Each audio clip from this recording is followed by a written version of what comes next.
ঘুমানোর আগে এই আমলটি করলে 2 লক্ষ বছরের সওয়াব পাবেন। মৃত্যুর সাথে সাথে জান্নাত পাবেন। মনের সকল আশা পূরণ হবে, অভাব দূর হয়ে যাবে। আল্লাহর কসম করে বলছি, যদি কোনো ব্যক্তি ঘুমানোর আগে এই আমলটি নিয়মিত করতে পারে, তাহলে তার মনের সকল আশা পূরণ হয়ে যাবে, অভাব দূর হয়ে যাবে, মৃত্যুর সাথে সাথে সে জান্নাতে চলে যাবে। 2 লক্ষ বছরের সওয়াব হয়ে থাকে এই আমলটি করার ফলে। তো আসুন সে গুরুত্বপূর্ণ আমলটি সম্পর্কে আজকে আলোচনা করা যাক। প্রিয় দর্শক, মুমিনের প্রতিটি কাজকর্মই ইবাদত, যদি তাতে আল্লাহর সন্তুষ্টি কামনা করা হয়। সারাদিন পরিক্লান্ত থাকার পর মানুষ যখন রাতে ঘুমাতে যায়, তখন কিছু দোয়া পড়তে হয়, যেন ঘুমটিও ইবাদতে পরিণত হয়। দোয়াগুলোর ফজিলত অনেক বেশি। এসব দোয়া বান্দার মর্যাদা আরো বহুগুণ বাড়িয়ে দেয় এবং আল্লাহর নৈকট্য দান করে। প্রত্যেক ফরজ সালাত শেষে আয়াতুল কুরসি পাঠ করলে মৃত্যুর সঙ্গে সঙ্গে জান্নাতে যেতে পারবেন।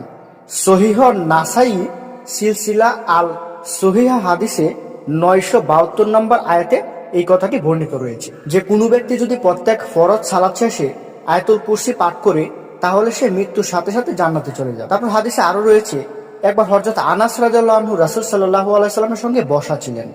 এমন সময় এক ব্যক্তি এসে নামাজ আদায় করলো এবং নিচের এই দোয়াটি পাঠ করলো।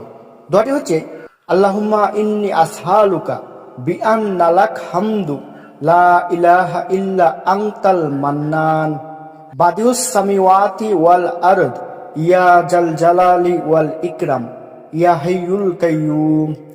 এর অর্থ হচ্ছে, হে আল্লাহ, আমি তোমার কাছে প্রার্থনা করি, তুমিই তো সব প্রশংসার মালিক, তুমি ছাড়া কোনো উপাস্য নেই, তুমি দয়াশীল, তুমি আকাশসমূহ ও পৃথিবীর একমাত্র সৃষ্টিকর্তা, হে মহান সম্রাট ও সর্বোচ্চ মর্যাদার অধিকারী, হে সর্বময় ক্ষমতার অধিকারী। এক ব্যক্তি নামাজে এই দোয়াটি পাঠ করলো। তখন নবীজি সাল্লাল্লাহু আলাইহি সাল্লাম বললেন, এ ব্যক্তি ইসমে আজম পরে দোয়া করেছে। ইসমে আজম মহান আল্লাহর নাম, যে নামে ডাকলে মহান আল্লাহ সাড়া দেন এবং যে নামে তার কাছে চাওয়া হলে তিনি সব চাওয়া পূরণ করেন। অর্থাৎ এই দোয়াটি হলো ইসমে আজম। প্রিয় দর্শক, কোনো মুমিন ব্যক্তি যদি ইসমে আজমের দোয়া পাঠ করে নামাজের মধ্যে, তাহলে ওই ব্যক্তির মনের সকল আশা পূরণ হয়ে যাবে।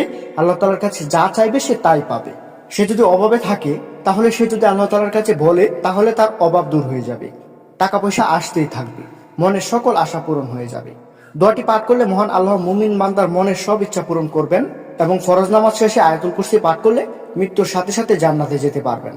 তো প্রিয় দর্শক, আজকের ভিডিওটি এখানেই শেষ করতে হচ্ছে। আল্লাহ তাআলা আমাদের মনের সব ভালো ইচ্ছা পূরণ করুক এবং আমাদেরকে এই আমলগুলি বেশি বেশি করার তৌফিক দান করুক। সকলে ভালো থাকবেন, সুস্থ থাকবেন। আসসালামু আলাইকুম। আল্লাহ হাফেজ।